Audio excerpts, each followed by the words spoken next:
नमस्कार, मैं हूं धनंजय कुशवाहा और आज हम पढ़ेंगे क्लास 10th की केमिस्ट्री चैप्टर नंबर 4। ठीक है, कार्बन और कार्बन के यौगिक, जिसमें हम अध्ययन कर चुके हैं कि हाइड्रोकार्बन किसे कहते हैं, हाइड्रोकार्बन कितने प्रकार के होते हैं। ठीक है, और हाइड्रोकार्बन के आईयूटीसी नामकरण कैसे किया जाता है, इसके मैं पहले क्या ऑलरेडी डिस्कस कर चुका हूं। इसके नेक्स्ट टॉपिक में है क्या है कि chemical properties of organic compound, यानी कार्बनिक यौगिकों का रासायनिक गुण। ठीक है, तो पता है कि किसी भी केमिकल का, किसी भी दुनिया में जितने भी केमिकल हैं, सभी केमिकल का दो ही प्रॉपर्टीज होता है। एक होता है आपका फिजिकल प्रॉपर्टी यानी भौतिक गुण, और एक होती है केमिकल प्रॉपर्टीज यानी रासायनिक गुण। इसमें हम देखेंगे, ठीक है, कार्बनिक यौगिक व रासायनिक गुणधर्म। तो पता है कि जो केमिस्ट्री क्लास 10th की है उसमें फर्स्ट चैप्टर जो है केमिकल रिएक्शन, तो उसमें जो रिएक्शन होती है आपका क्या होती है कि एडिशनल रिएक्शन मतलब योगात्मक अपक्रिया है, प्रतिस्थापन अपक्रिया है, द्विविस्थापन अपक्रिया है, ठीक है, उभय अपघटन अपक्रिया है, विलोपन अपक्रिया है। उसके बाद क्या बोलते हैं कि उदासीकरण है, उष्मा छेपी, उष्मा शोषी, ऑक्सीकरण अपचय, मतलब तमाम प्रकार की अपक्रियाएं होती हैं। लेकिन जो क्लास 10th होती है, 10th में जो ऑर्गेनिक केमिस्ट्री आप पढ़ेंगे तो ऑर्गेनिक केमिस्ट्री में मुख्यतः क्या होती है, तीन ही अपक्रिया माना जाता है। एक होता है आपको एकात्मक अपक्रिया, और एक होती है विलोपन अपक्रिया, और एक होती है प्रतिस्थापन अपक्रिया। मतलब जितने टाइप की अपक्रिया ऑर्गेनिक केमिस्ट्री में पढ़ा जाता है, मात्र तीन ही टाइप की अपक्रिया होती है, जिसका नाम है योगात्मक, प्रतिस्थापन और विलोपन अपक्रिया। ठीक है, तो आज हम देखेंगे तो जितने टाइप की अपक्रिया है इसमें मुख्य जो आज तक बोर्ड में पूछे गए हैं और काफी इंपोर्टेंट है बोर्ड में। ठीक है, तो उसके बारे में डिस्कस करेंगे। वीडियो को स्किप मत कीजिएगा, वीडियो को पूरा देखिएगा, वीडियो बहुत लाजवाब होने वाला है। डायरेक्ट बोर्ड में क्वेश्चन आने वाले क्वेश्चन है, जो सबसे ज्यादा बार क्वेश्चन पूछा गया रिएक्शन को, उसको मैं एकदम आसान विधि से समझाऊंगा। आज तक जो आप केमिकल रिएक्शन नहीं सीख पाए हैं, ठीक है, तो इसमें आप सीख लेंगे। और एक चीज देखिए ध्यान से कि हाई स्कूल की जो लेवल होती है वो काफी छोटा होता है, तो इसमें ऐसा मत समझिए कि बहुत बड़े बड़े रिएक्शन होते हैं। जो रिएक्शन है वो केमिकल रिएक्शन बहुत बड़े बड़े आएंगे या डिफिनेशन बहुत बड़े बड़े होते हैं, ऐसा कभी नहीं होता। हाई स्कूल की लेवल बहुत छोटी है, तो बहुत मतलब आसान ही इसमें केमिकल रिएक्शन पूछा जाता है। मतलब 2 से 3 आप उसमें टर्म उठाएंगे और फटाक रिएक्शन क्या हो जाएगा, प्रोडक्ट बना देंगे। ठीक है, तो बहुत आसान होता है, घबराने की कोई चिंता नहीं है। अगर मेरे साथ बने हैं तो बिल्कुल टेंशन खत्म कर दीजिए। ठीक है, मेरा दावा है कि आप लोग केमिकल रिएक्शन सीख लेंगे, याद भी हो जाएगा डायरेक्टली ऐसे। तो आइए शुरू करते हैं। Section number 1। सेक्शन 1 क्या है, दहन यानी कंबंशन। तो दहन क्या होता है, मतलब जैसे पूछा जाता है कि दहन किसे कहते हैं, तो जब भी दहन आप सुनिएगा शब्द, दहन का मतलब होती है कि किसी वस्तु को वायु की उपस्थिति में क्या करना है, जलाना। दहन के मतलब होती है किसी भी वस्तु को वायु की उपस्थिति में जलाना। मतलब वायु की उपस्थिति मतलब वायु से क्या कराना है, आपको क्रिया कराना है। हालांकि हम चैप्टर टॉपिक क्या पढ़ रहे हैं, कार्बनिक यौगिकों का रिएक्शन पढ़ रहे हैं, इसलिए क्या जलाना है, कार्बन और कार्बन से बनने वाले यौगिकों को क्या करना है, ऑक्सीजन के साथ रिएक्शन कराना है। तो इसी को हम बोलते हैं कंबंशन यानी दहन। परिभाषा क्या है देखिए ध्यान से, तो वह प्रक्रिया जिसमें कार्बन और कार्बन की यौगिकों को वायु वायु मतलब O2 ऑक्सीजन की उपस्थिति में जलाने पर कार्बन डाइऑक्साइड CO2 और उष्मा निकलता है, दहन कहलाता है। रिएक्शन क्या है देखिए यहां से, वह प्रक्रिया, ठीक है, या कह सकते हैं वह प्रक्रिया जिसमें कार्बन और कार्बन से बनने वाले यौगिकों को वायु की उपस्थिति में जलाने पर क्या होती है कि भारी मात्रा में उष्मा और CO2 गैस बाहर निकलता है, दहन कहलाता है। तो देखिए उदाहरण देखिए ध्यान से, अभी बताया था कि कोई बहुत बड़े बड़े रिएक्शन नहीं दिया जाएगा आपको, बहुत छोटा छोटा रिएक्शन है। देखिए कार्बन, तो सबसे पहले कार्बन ले लीजिए और दहन करने के क्या कराना है, ऑक्सीजन के साथ क्रिया कराना है। ठीक है, तो क्या बनेगा, तो बनेगा CO2। ठीक है, क्या बनेगा, कार्बन डाइऑक्साइड। हालांकि एक सिंपल से रिएक्शन है। ठीक है, उसके बाद मान लीजिए जैसे कि कार्बन के यौगिक ले लीजिए, जैसे मेथेन ले लीजिए, और मेथेन का करेंगे कि वायु की उपस्थिति हम जलाएंगे, वायु की उपस्थिति में क्या करेंगे, जलाएंगे। ठीक है, तो क्या हो जाएगा देखिए ध्यान से, तो क्या बनेगा, अब एक याद रखिए, मेथेन क्या है, एल्केन समूह का यौगिक है। एल्केन समूह के जितने भी कंपाउंड हैं, जैसे methane, ethane, propane, butane, pentane, hexane, जितने भी कंपाउंड हैं, इसको याद कर लीजिएगा कि जब भी ऑक्सीजन साथ रिएक्शन कराते हैं तो दो ही प्रोडक्ट देता है, एक कार्बन डाइऑक्साइड और जलवाष्प यानी जल। तो पता है जो जल का फार्मूला, जल लिक्विड फॉर्म में हो, गैस फॉर्म में हो, सॉलिड फॉर्म में हो, तीनों को जो फार्मूला होती है H2O ही होता है। तो जब भी ऑक्सीजन साथ रिएक्शन कराएंगे तो दो ही उत्पाद देता है, जिसका नाम क्या है, एक देता है CO2 और एक देता है H2O यानी जलवाष्प देता है। ठीक है, तो इसको याद कर लिया। तो मेथेन गैस है, देखिए कितने हैं ध्यान से, कितने हाइड्रोजन है, 4 हाइड्रोजन है। इधर कितने हाइड्रोजन है, 2, 2 से मल्टीप्लाई कर दीजिए। ठीक है, तो 4 हाइड्रोजन हो गए, 2 ऑक्सीजन, और यहाँ पे हो जाएगा 2 ऑक्सीजन। कितने ऑक्सीजन है, 4 ऑक्सीजन है, तो 2 से मल्टीप्लाई कर दीजिए। 4 ऑक्सीजन हो गए, एक कार्बन है, एक कार्बन है। ठीक है, बैलेंस हो गया, नोट कर लीजिए। बस इतना सिंपल सा है। ऐसे ही क्वेश्चन हाई स्कूल में आता है एकदम छोटा बाबू वाला। ठीक है, आसानी से आप कर लेंगे, ऐसे याद भी हो जाएगा आपको। आते हैं रिएक्शन नंबर 2 पर। ठीक है, दूसरा रिएक्शन क्या है, ऑक्सीकरण, इंग्लिश में कहते हैं ऑक्सीडेशन। देखिए नाम से पता चला कि ऑक्सीकरण, आ मतलब आता है, ऑक्सी मतलब ऑक्सीजन, जिसमें ऑक्सीजन परमाणु आकर जुड़ता है। तो बोलेंगे वह रासायनिक अभिक्रिया जिसमें ऑक्सीजन परमाणु जुड़ता है और हाइड्रोजन परमाणु बाहर निकलता है, क्या कहलाता है? ऑक्सीकरण अभिक्रिया कहलाता है। इसको देखिए 11th के लेवल में, जब 11th के लेवल में आप जाएंगे तो उस लेवल पे क्या होती है कि इसी के जब चैप्टर पढ़ेंगे, जब इसी का डिफिनेशन होती है कि वह रासायनिक अभिक्रिया इसमें क्या होता है, ऑक्सीकरण संख्या में वृद्धि होता है, ऑक्सीकरण कहलाता है। तो ऑक्सीकरण संख्या क्या होती है, कैसे वृद्धि करता है, तो ये क्या होती है कि ये जो नॉलेज है ये हाई स्कूल लेवल पे नहीं होता है, इसलिए हाई स्कूल में ऐसा डिफिनेशन नहीं किया जाता है इसका, ठीक है। ऑक्सीकरण कैसा डिफाइन नहीं किया जाता है, इसीलिए उसको डिफाइन ऐसे तरह से किया जाता है कि वह रासायनिक अभिक्रिया जिसमें ऑक्सीजन परमाणु जुड़ता है और हाइड्रोजन क्या होती है, परमाणु बाहर निकलता है। हाइड्रोजन बोले तो इलेक्ट्रॉन बाहर निकलता है। तो इसी परिभाषा को कई तरह से डिफाइन कर सकते हैं। तो देखिए ध्यान से, यही है कि वह रासायनिक अभिक्रिया जिसमें हाइड्रोजन परमाणु क्या होता है, बाहर निकलता है, तथा ऑक्सीजन परमाणु का संयोग होता है, जुड़ता है, ऑक्सीकरण अभिक्रिया कहलाता है। उदाहरण देखिए ध्यान से, जैसे उदाहरण के लिए हमें लिख रहे हैं कि CH3 सिंगल बॉन्ड CH2OH क्या है, देखिए जैसे एक एक कितना होगा, 2 कार्बन 5 हाइड्रोजन हो जा रहा है और OH मतलब क्या है, एथिल एल्कोहल है, ठीक है। लेकिन क्या करते हैं, इसको हम थोड़ा सा दूर दूर कर दे रहे हैं एथिल एल्कोहल को। और देखिए ध्यान से, इसमें क्या करना है कि जब भी हम क्या करते हैं कि ऑक्सीकरण कराते हैं तो क्या निकालना है, हाइड्रोजन परमाणु निकालना है। हाइड्रोजन परमाणु तभी निकलता है जब आप जाएंगे 12th में देख पढ़ेंगे, इसमें क्या होती है कि अम्लीय माध्यम में पोटेशियम डाइक्रोमेट या सोडियम डाइक्रोमेट क्या होता है कि अम्लीय माध्यम लेते हैं, तभी क्या करता है कि वह हाइड्रोजन को बाहर निकाल पाता है। मतलब दिए गए कार्बनिक कंपाउंड क्या करता है, ऑक्सीकृत कर देता है। क्या कर देता है, ऑक्सीकृत मतलब दूसरे कंपाउंडों में परिवर्तित कर देता है। तो उसको हाइड्रोजन बाहर निकालने के लिए जो केमिकल मिलाते हैं वो बेसिकली क्या होती है कि सोडियम डाइक्रोमेट, ठीक है।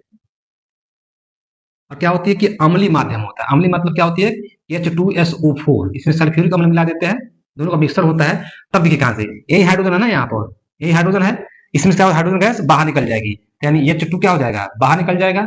और बचेगा क्या, ध्यान से, तो बचेगा यानी नीचे लिख दे रहा है CH3, ठीक है, सिंगल बॉन्ड CHO, CH3 था, CH2 निकल ही गया, क्या बचा OH, CHO। CHO किसमें होता है, एल्डिहाइड समूह में होता है, मतलब ये था आपका एथिल एल्कोहल, ठीक है, एथिल एल्कोहल। आईपीसी नाम क्या हो जाएगा, एथनॉल, क्या हो जाएगा, एथनॉल।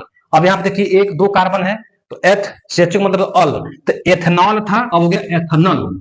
आईपीसी नाम कहते हैं 1 2 2 के लिए क्या हो जाता है, हो जाएगा ये हो जाएगा एथनल, ये था एथनॉल, हो जाएगा एथेनॉल।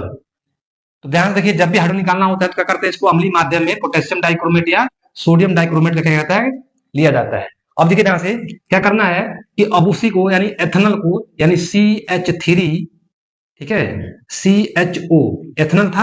अब क्या करना है इसमें कि ऑक्सीजन परमाणु जोड़ना है ना, ऑक्सीजन का क्या करना है, संयोग करना है, ठीक है। संयोग करेंगे तो क्या बन जाएगा, देखिए ध्यान से बनेगा CH3, ठीक है, यहाँ पे C था ऑलरेडी, C एक ऑक्सीजन था और ये ऐसे क्या हो जाएगा, फिर इसमें जुड़ जाए क्या हो जाएगा COO, और साथ में क्या था, H था, तो हो जाएगा COOH, क्या हो जाएगा, एसिटिक अम्ल। क्या हो जाएगा, CH3COO क्या होता है, एसिटिक अम्ल। साधारण नाम में एसिटिक अम्ल, आईपीसी नाम क्या हो जाएगा, एथनोइक, ठीक है। 1 2 कार्बन है तो क्या हो जाएगा, एथनोइक एसिड, एथनोइक अम्ल। आईपीसी नामकरण मैं बता चुका हूं, ठीक है, वो वीडियो देख लीजिएगा। यह है एथेनॉल।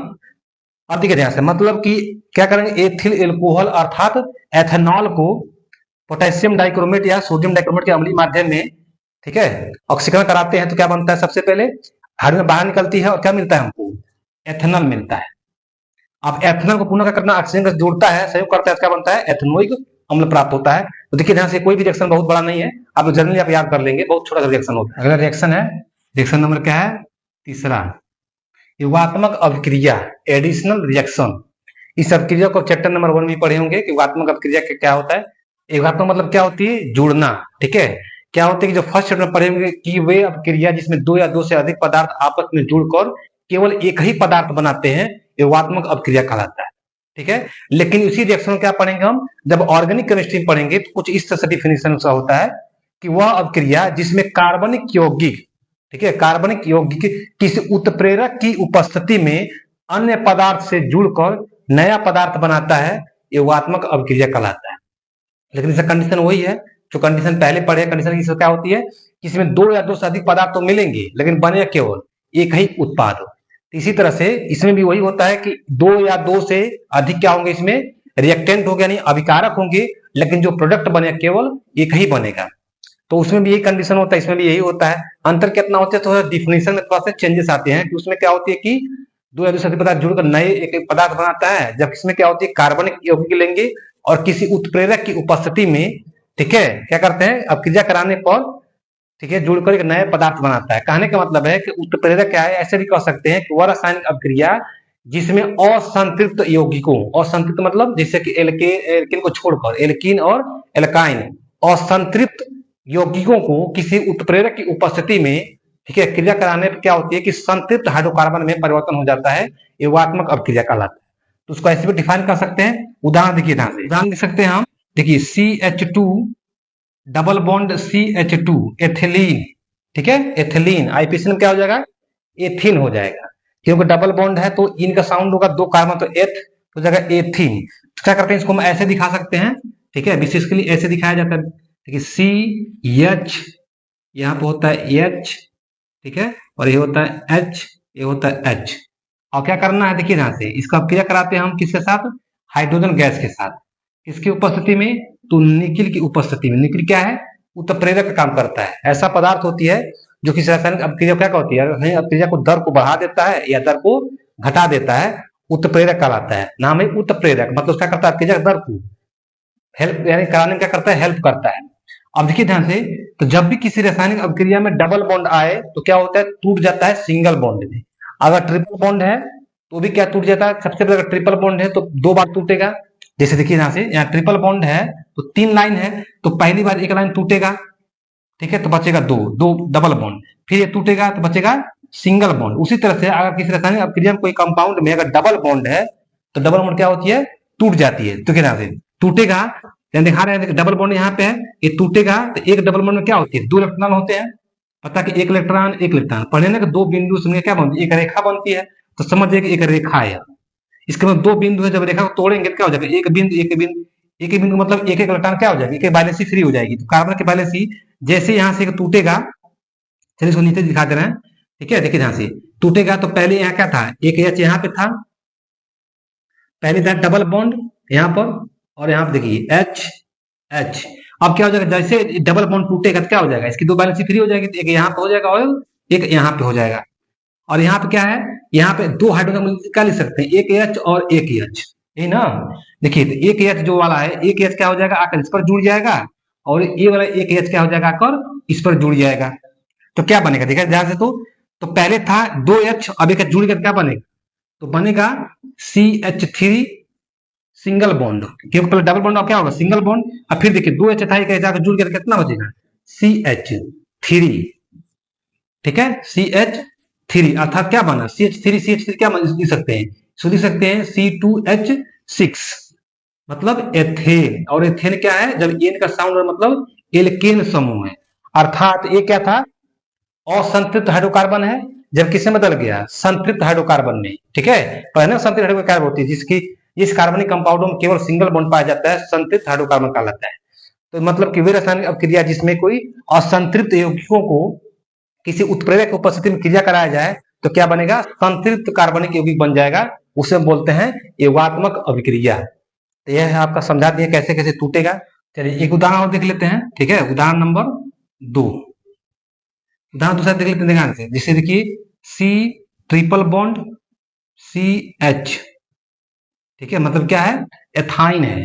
जब ट्रिपल बॉन्ड है, 2 कार्बन के एथ, ट्रिपल बॉन्ड है तो आइन, अर्थात एथाइन। साधारण नाम में कहते हैं इसको एसिटिलीन, ठीक है, क्या कहते हैं, एसिटिलीन। तो एथाइन है, इसे क्रिया कराते हैं किसके साथ, पुनः H2 के साथ, ठीक है। क्या करते हैं, तो निकिल की उपस्थिति में कराएंगे, निकिल की उपस्थिति में टेम्परेचर दे देंगे 180 डिग्री सेल्सियस टेम्परेचर दे देंगे।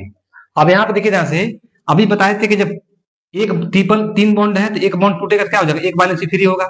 मतलब यहाँ देखिए ध्यान से, जैसे यहाँ पे CH यहाँ पे था, ट्रिपल बॉन्ड था, फिर यहाँ पे CH था। जब एक बॉन्ड टूटेगा, देखिए टूट रहा है तो क्या हो जाएगा, एक बैलेंस इधर आ जाएगा, एक बैलेंस इधर हो जाएगा, ठीक।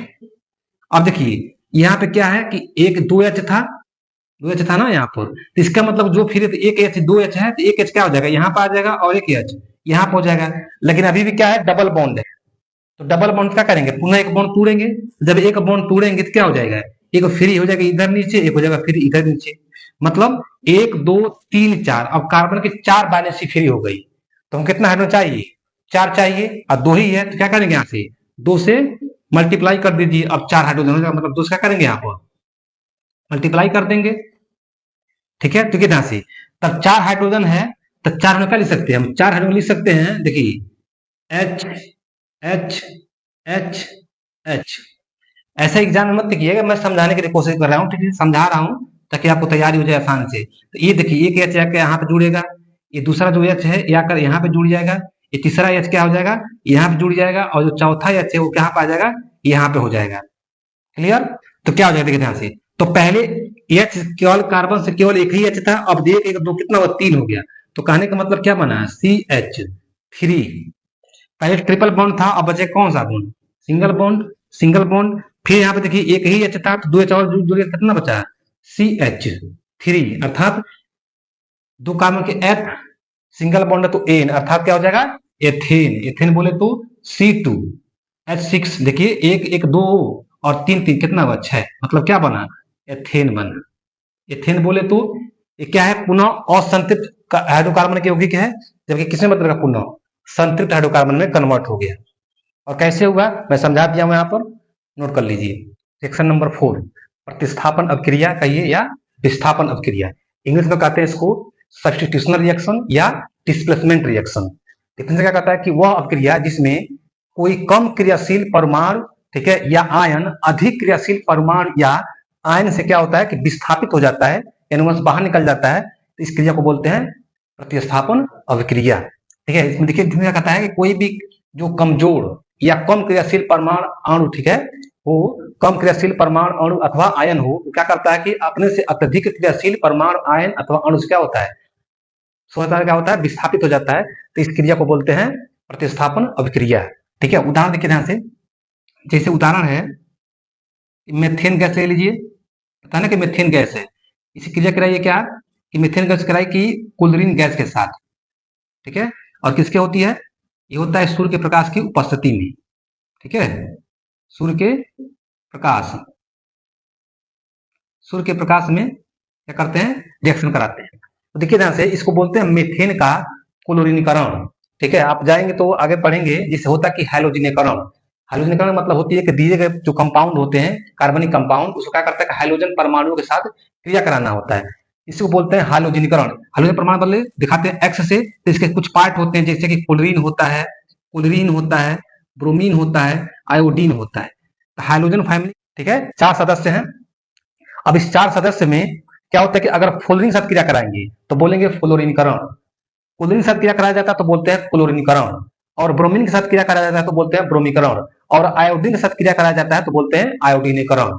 ठीक है, तो इन समस्त जो 4 इसका ग्रुप क्या होती है कि हाइड्रोजन फैमिली जो 4 सदस्य हैं, इसको ऐसे लिखा जाता है कि मेथेन का हाइलोजनीकरण बताइए। तो हाइलोजन मतलब किसी हाइड्रोजन फैमिली के साथ किसी भी एलिमेंट क्या कर सकते हैं, आप क्रिया करा सकते हैं। लेकिन 10th में बेसिकली डायरेक्टली ऐसे पूछा था कि मेथेन का क्लोरीनीकरण बताइए, या पूछ दे कि मेथेन का ब्रोमीकरण बताइए। मैक्सिमम यही दोनों पूछा जाता है, या तो क्लोरीनीकरण पूछे या तो ब्रोमीकरण पूछे। क्लोरीनीकरण का मतलब पूछेगा तो इसके मतलब क्लोरीन के साथ क्रिया कराना है, ब्रोमीकरण पूछेगा तो इसके मतलब हमको ब्रोमीन के साथ क्रिया कराना है। ठीक है, लेकिन अब कई साल से ऐसे क्वेश्चन आएगा सीधे का मेथेन का जो क्लोरीनीकरण से पूछ रहा है कि क्लोरीनीकरण कराइए, या सीधे पूछ रहा है कि प्रतिस्थापन अभिक्रिया में उदाहरण दीजिए। तो जाहिर सी बात है कि प्रतिस्थापन में उदाहरण दिया जा रहा है, और इसमें क्लोरीन के साथ क्रिया कैसे बोलते हैं, मेथेन का क्लोरीनीकरण। ठीक है, तो इसमें देखिए थोड़ा सा ओपन कर रहे हैं, क्या होती है, जैसे देखिए सी 4 वैलेंसी होती है कार्बन की, 4 वैलेंसी है, तो एक देखिए एक 4 हाइड्रोजन भी है, तो मतलब एक एक वैलेंसी से क्या हुआ, एक एक हाइड्रोजन जुड़ गया है। तीसरा मेथेन का स्ट्रक्चर प्लस, यहाँ देखिए क्लोरीन है, तो पता है ये किस फॉर्म में, इस समय इसमें क्लोरीन के 2 परमाणु मिले हुए हैं। ठीक है, ये होता है कि जितने भी गैस होते हैं जैसे क्लोरीन, ब्रोमीन, आयोडीन, ठीक है, क्या होती है कि ब्रोमीन तो हालांकि लिक्विड फॉर्म में होता है, मतलब मैक्सिमम जो एलिमेंट क्या होते हैं जो गैस स्टेट में होते हैं, वो क्या होते हैं किसी E2 फॉर्म में लिखा जाता है। जैसे ऑक्सीजन होगा तो O2 फॉर्म में, नाइट्रोजन होगा तो N2 फॉर्म में, कार्बन होगा तो C2 फॉर्म में। ठीक है, उसी तरह से क्लोरीन होगा तो Cl2 फॉर्म में, आयोडीन होगा तो I2 फॉर्म में। मतलब जितने भी क्या होते हैं कि गैस होते हैं उनको ऐसे के 2 फॉर्म में लिखा जाता है। ठीक है, तो क्लोरीन गैस होता है इसलिए इसको 2 फॉर्म में लिखा गया है। अब देखिए यहाँ से इसको क्या करेंगे, क्लोरीन को तोड़ दें 2 भाग में, तो मान लीजिए एक क्लोरीन यहाँ पे हो गया और एक क्लोरीन यहाँ पे हो गया। ठीक है, चलिए इसके बीच बॉन्ड दिखा देते हैं, क्या होता है क्लोरीन के बीच में सिंगल सिंगल बॉन्ड होता है, अब क्या करेगा, देखिए यहाँ पे H है, तो क्या करता है, जब क्रिया करेगा क्या करता है, यहाँ से बॉन्ड टूट जाता है और इसके बीच में बॉन्ड टूट जाता है। ये दोनों क्या होता है, टूटने के बाद ये आपस में क्या करते हैं, मिल जाते हैं। तो मतलब H और Cl में क्या बन जाएगा, HCl। यहाँ लिख दे रहे हैं, क्या बनेगा, HCl प्लस। यहाँ देखिए एक बॉन्ड टूट गया, यहाँ से निकल गया, हाइड्रोजन निकल गया, इसकी वैलेंसी फ्री है, और इसमें से कोई निकल गया, एक इस कोलिन की वैलेंसी फ्री है, एक कोलिन वैलेंसी क्या हो जाएगा, आकर इसमें जुड़ जाएगा। मतलब जो कोलिन परमाणु है ये क्या आ जाएगा, इसमें आकर जुड़ जाएगा। तो यहाँ बनेगा देखिए CH3, एक H निकल गया तो CH से 3 है तो CH3, और इसमें क्या जुड़ा के, क्लोरीन, तो हो जाएगा क्लोरीन। ठीक है, मतलब यहाँ लिख सकते हैं कि CH3Cl, इसको बोलते हैं मेथिल क्लोराइड। साधारण नाम क्या हो जाएगा, मेथिल क्लोराइड, और आईपीसी नाम क्या हो जाएगा, क्लोरोमेथेन। लिख दे रहे हैं क्लोरो, कोशिश कीजिए कि आईपीसी नाम है लिखने की, ठीक है, क्लोरोमेथेन। और यहाँ पे क्या था, ये मेथेन था ही, उन्हीं से क्रिया करेंगे तो इसको देखिए बोलते हैं विस्थापित या विस्थापन अभिक्रिया। ठीक है, ये समझे कैसे हुआ है, तो थोड़ा सा इसको बता दे रहे हैं। जब भी सूर्य के प्रकाश में कोई क्रिया कराया जाता है तो इसके मतलब उसमें क्या होती है कि फ्री रेडिकल का निर्माण होता है। फ्री रेडिकल मतलब मुक्त मूलक, मुक्त मूलक के द्वारा क्या होती है, रासायनिक क्रिया करता है। मुक्त मूलक क्या होती है कि जब भी कोई परमाणु, जैसे देखिए इसमें भी क्लोरीन है, इसमें भी क्लोरीन है, तो दोनों को जो वैद्युत ऋणात्मकता होती है, वैद्युत ऋणात्मकता बोले तो कोई परमाणु अपने तरफ क्या करते हैं, किसी दूसरे परमाणु से इलेक्ट्रॉन खींचने की क्षमता।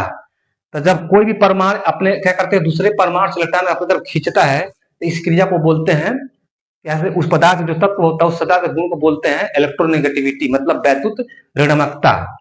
लेकिन देखिए ध्यान से, तो जब यहाँ पे वैद्युत ऋणात्मकता है, जब दोनों क्लोरीन है तो मतलब दोनों की पावर क्या है, दोनों की पावर सेम है, इस क्लोरीन की, ठीक है, और इस क्लोरीन की, दोनों की पावर सेम है। इसलिए जो बीच में आपस में जो इलेक्ट्रॉन शेयर किए होंगे, मतलब दोनों इलेक्ट्रॉन आपस में शेयरिंग करके जो बॉन्ड बना है, जैसे कि यहाँ पे मेथेन है तो ऐसे था, और यहाँ पे क्या है कि क्लोरीन था, तो क्लोरीन क्लोरीन के बीच में क्या होता है, सिंगल बॉन्ड होता है।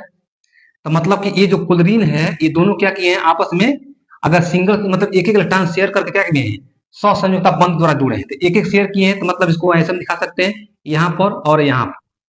ठीक है, एक इलेक्ट्रॉन मतलब क्लोरीन एक इलेक्ट्रॉन दिया है, और पता है क्लोरीन के बाहरी उसमें क्या होते हैं, कुल 7 इलेक्ट्रॉन होते हैं, जिसमें से 3 लोन पेयर होता है और एक अन पेयर होता है। और जितने अन पेयर होते हैं, ठीक है, जहां से जैसे क्लोरीन के बांटेंगे तो एटॉमिक नंबर 17 होता है, बांटेंगे 2, 8 और 7। आउटर सेल में कितने हैं, मतलब संयोजी कोष में कितने इलेक्ट्रॉन है, 7 है। तो क्लोरीन दिखाइए, देखिए 1 2 3 4 5 6 7। देखिए अब ये जोड़म बन गए हैं तो इसको बोलते हैं लोन पेयर। तो 3 लोन पेयर है, लोन पेयर क्या होता है, रासायनिक क्रिया में भाग नहीं लेते हैं। यही अकेले है, इसी को बोलते हैं वैलेंसी, यानी अनपेयर इलेक्ट्रॉन। तो जितने अनपेयर इलेक्ट्रॉन होते हैं वही क्या होता है, इसी को बोलते हैं वैलेंसी, और यही वाला क्या करता है, रासायनिक क्रिया में बॉन्ड बनाता है। तो इसके मतलब कि जब इसी को यहाँ भी 2 होंगे, ठीक है, 3 लोन पेयर इसके होंगे, 3 लोन पेयर इसके होंगे, और इसका क्या होगा, एक इलेक्ट्रॉन यहाँ पे होगा, ठीक है, और एक इलेक्ट्रॉन इसका यहाँ पे होगा। अब दोनों का करते जब शेयरिंग करेंगे तो दोनों का क्या होता है, मिडल पॉइंट में यानी बीच में आ जाएगा। अब देखिए ध्यान से, दोनों के जो एक ही परमाणु है तो दोनों के वैद्युत ऋणात्मकता क्या है, समान होगा, मतलब इलेक्ट्रॉन खींचने की क्षमता दोनों के बराबर होंगे। इसलिए यह क्लोरीन इलेक्ट्रॉन को ना अपने तरफ खींच पाएगा, जो बीच वाला इलेक्ट्रॉन है जो शेयरिंग किया है, और यह क्लोरीन ना ही अपने तरफ खींच पाएगा। तो क्या होगा, टूटेगा तो ये इस पर आ जाएगा और ये वाला इस पर आ जाएगा। तो मतलब कुछ ऐसे बनेगा, यानी क्लोरीन पे क्या ऐसे बन जाएगा, और फिर इस पर क्लोरीन पे ऐसे बन जाएगा। इसे बोलते हैं क्लोरीन का फ्री मूलक, ठीक है, मुक्त मूलक। क्या बोलेंगे, मुक्त मूलक, इसको बोलते हैं क्लोरीन का फ्री रेडिकल। फ्री रेडिकल निर्माण हो गया। तो उसी तरह से ये जो क्या होती है कि जो वैद्युत ऋणात्मकता होती है, तो जो कार्बन का वैद्युत ऋणात्मकता होती है वो लगभग क्या होती है कि हाइड्रोजन के बराबर होता है। क्या होता है, लगभग हाइड्रोजन के बराबर होता है। तो इस कंडीशन में भी, यानी जितनी इलेक्ट्रोनेगेटिविटी इलेक्ट्रॉन को खींचने की क्षमता कार्बन के पास है उतना ही हाइड्रोजन के पास है। तो मतलब ये भी क्या करेंगे, दोनों इलेक्ट्रॉन अपनी तरफ खींच नहीं पाएंगे। क्या होगा, दोनों यहाँ दिखाया सिंगल बॉन्ड ना, सिंगल मतलब 2 इलेक्ट्रॉन आपस में शेयर किए, एक कार्बन दिया होगा और एक हाइड्रोजन दिया होगा, तो ये अपना ले लेता है और ये वाला अपना ले लेता है। तो मतलब कुछ इसे बनेगा, क्या बनेगा, तो देखिए तो इस पर एक आ जाएगा, तो मेथिल का फ्री रेडिकल इसको बोलेंगे, और एच पे क्या हो जाएगा कि एच पर एक ऐसे आ जाएगा, तो इसे बोलेंगे हाइड्रोजन का फ्री रेडिकल, इसको बोलेंगे मेथिल। क्या बोलेंगे, CH3 को बोलते हैं, देखिए C से हाइड्रोजन जुड़ा है तो CH3, इस पर एक आया तो इसको बोलते हैं मेथिल फ्री रेडिकल। तो जब इसके मतलब ये भी फ्री रेडिकल है और ये भी फ्री रेडिकल है, तो फ्री रेडिकल कब निर्माण होता है, जब सूर्य के प्रकाश आप दें, या तो आप करंट दें, या तो उसको हीट दें, या तो कोई पर ऑक्साइड मिलाएं और नहीं तो खुद क्या हो कि कोई फ्री रेडिकल हो। तो इन 4 कंडीशन में क्या होती है, 4-5 कंडीशन में फ्री रेडिकल का निर्माण होता है। तो सूर्य के प्रकाश में क्रिया कराते हो तो क्या बनता है, फ्री रेडिकल। अब देखिए यहाँ से ये क्या होगा, ये वाला क्लोरीन जो होती है इस वाली H को लेकर निकल जाएगा बाहर, तो बनेगा HCl, ठीक है। और ये जो क्लोरीन बचा ये कोई क्या हो जाएगा, आकर इस मेथिल में यहाँ पे जुड़ जाएगा, तो CH3 था, ये क्लोरीन जुड़ जाएगा तो बनेगा मेथिल क्लोराइड, और आईपीसी नाम में क्या हो जाएगा, क्लोरोमेथेन। आशा है कि आपको समझ में आ गई होगी। अगर जिस पॉइंट पर नहीं समझ में आया होगा तो वीडियो क्या कीजिएगा, पॉज करके बैक कीजिएगा, बैक करके न इसको देखिएगा। कुछ कार्बनिक कंपाउंड का निर्माण विधियां, ठीक है। इसमें हम सबसे पहले पढ़ेंगे एथिल एल्कोहल, आईपीसी नाम कहते हैं इसको एथेनॉल, और साधारण नाम में कहते हैं शराब। तो आप लोग हाई स्कूल में मात्र 2 ही है, ठीक है, जो कार्बनिक कंपाउंड का जो निर्माण है उसमें 2 ही कार्बनिक कंपाउंड है। एक तो आपके एल्कोहल के बारे में दिया है और एक दिया है एसिटिक अम्ल, ठीक है। एसिटिक अम्ल के बारे में निर्माण विधियां दिया है।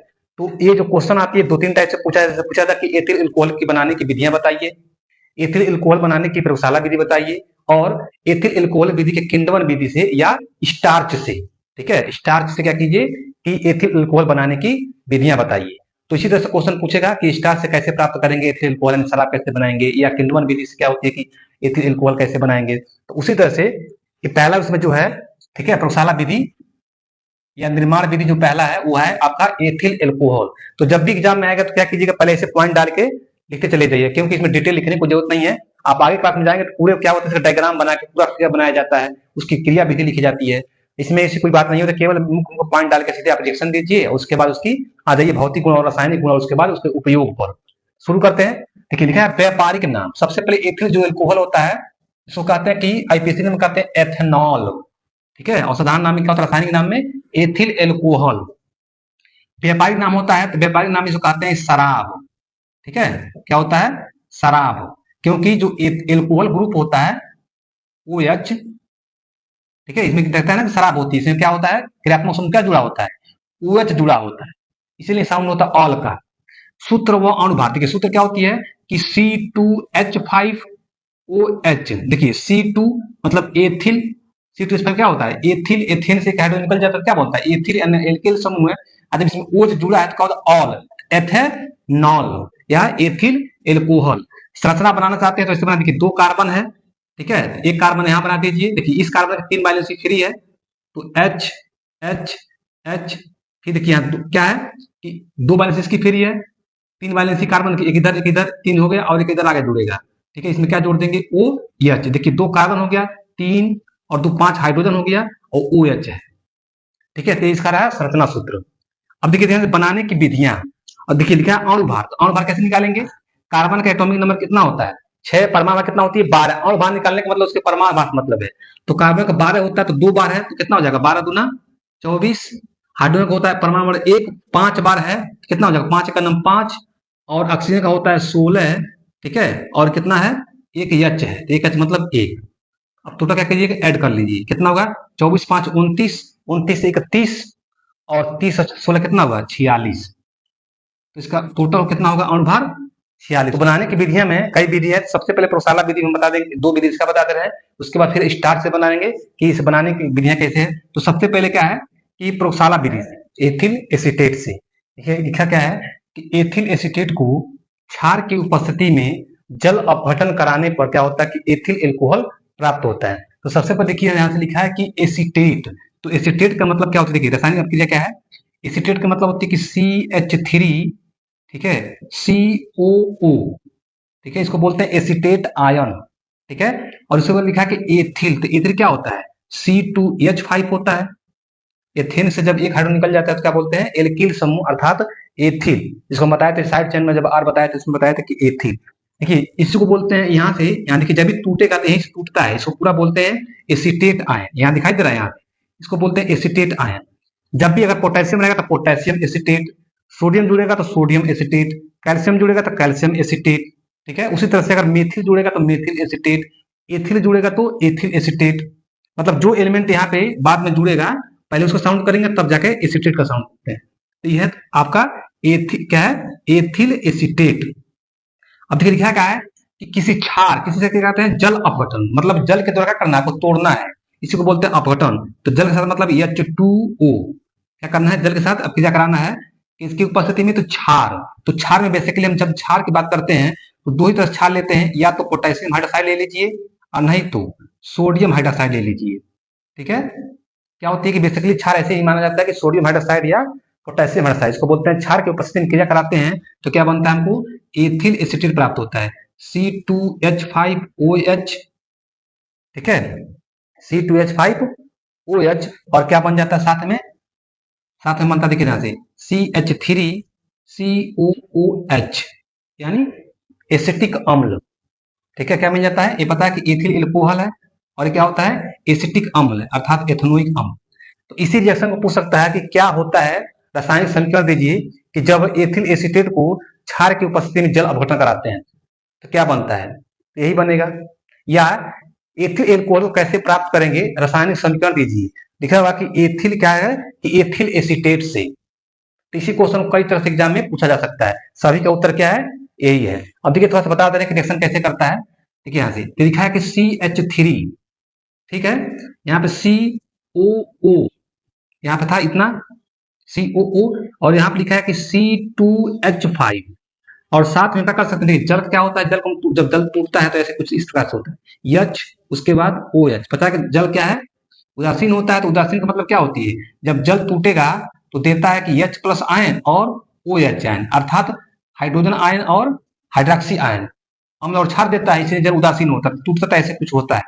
अब देखिए यहाँ से OH लिखा है, ठीक है, देखिए यहाँ पे C2H5OH, ये क्या होता है, जो OH वाला दिखाई दे रहा है यहाँ OH, ये क्या होता है, इसके साथ लेकर निकल जाता है, इतना क्या होता है, बाहर निकल जाता है C2H5OH।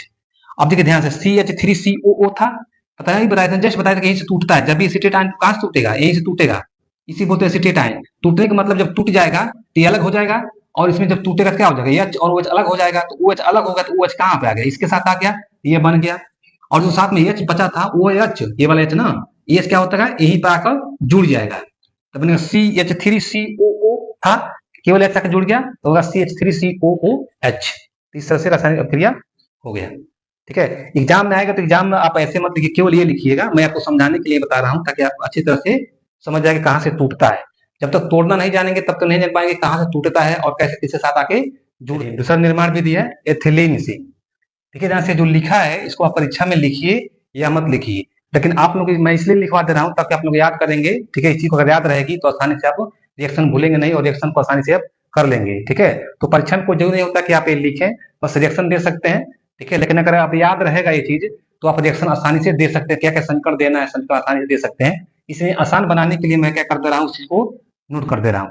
ठीक है, लिखा है कि एथिलीन को, एथिलीन मतलब CH2 देखिए ध्यान से क्या होता है एथिलीन, CH2 और संतृप्त हाइड्रोकार्बन होता है ना CH, जिसमें डबल बॉन्ड पाया जाता है CH2 एथिलीन गैस करते हैं कि सबसे पहले किसके साथ, सल्फ्यूरिक अम्ल के साथ, मतलब तेजाब।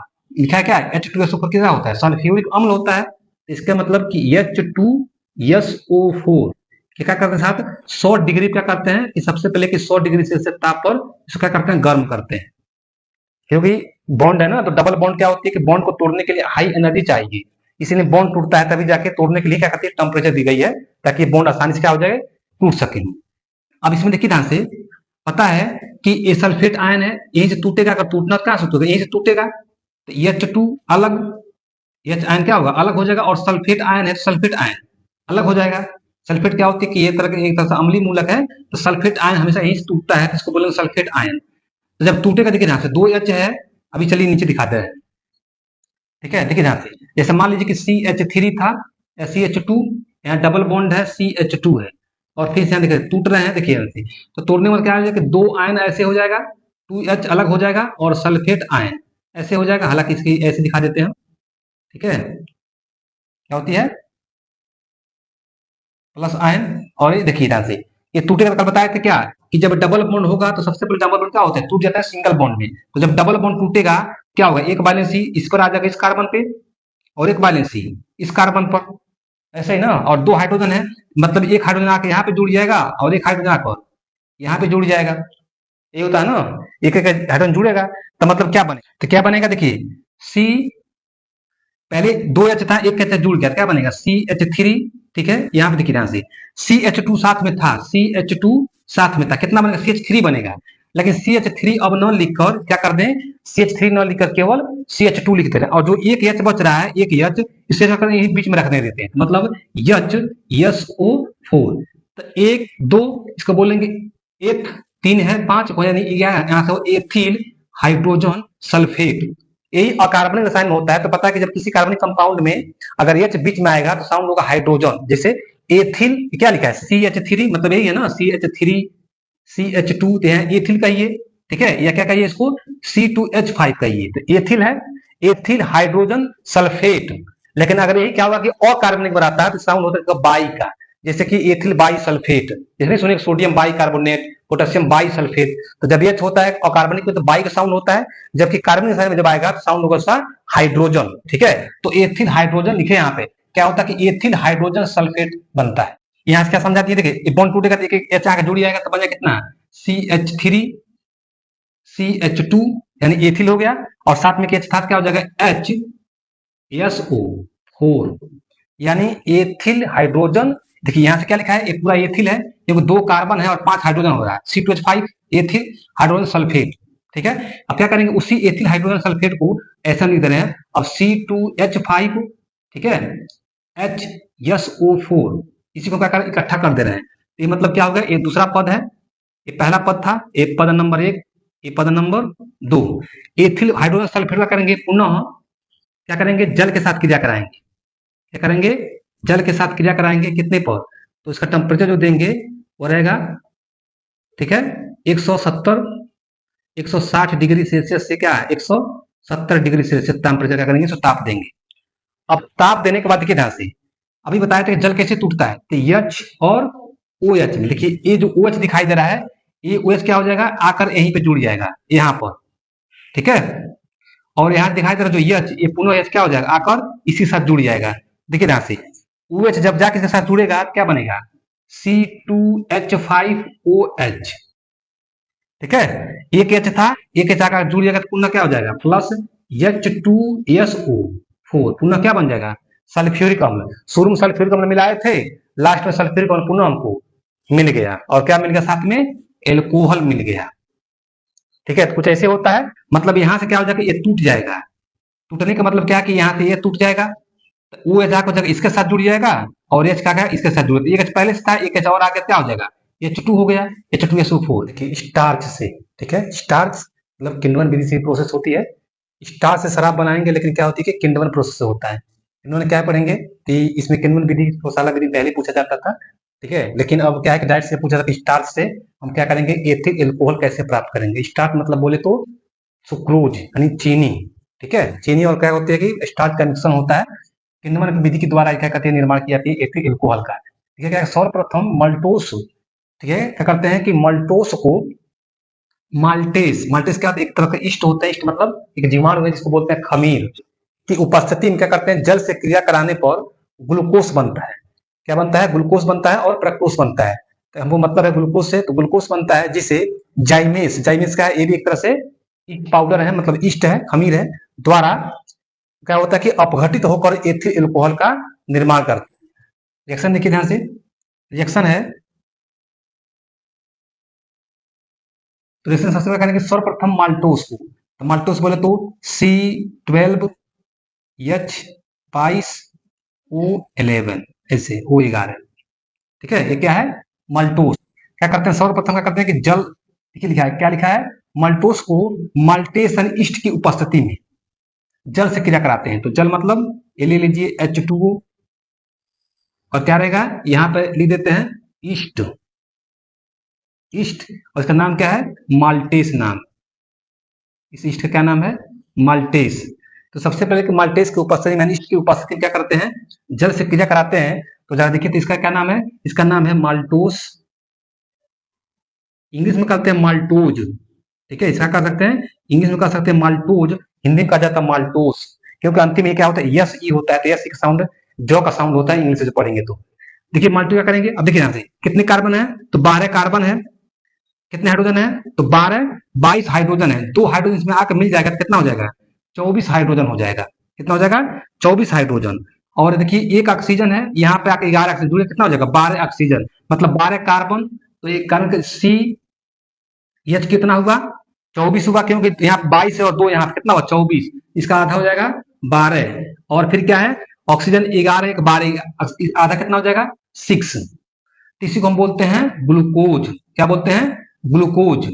और इसी के साथ में क्या बनता है, एक और बन जाता है हमारे 2 बार है ना, इसी को 2 बार बन जाता है, इसका नाम है फ्रक्टोज। तो हम इसी यही वाला अंश तो क्या होता है दूसरा बन जाता है फ्रक्टोज, तीसरे बार करके ऐसे 2 बार गुणा कर देना है, 2 बार गुणा कर देंगे तो बन जाएगा आपका यह, इसका नाम है इंग्लिश में कहते हैं ग्लूकोज, ग्लूकोज कहेंगे, जबकि हिंदी में क्या लिखा जाता है ग्लूकोज।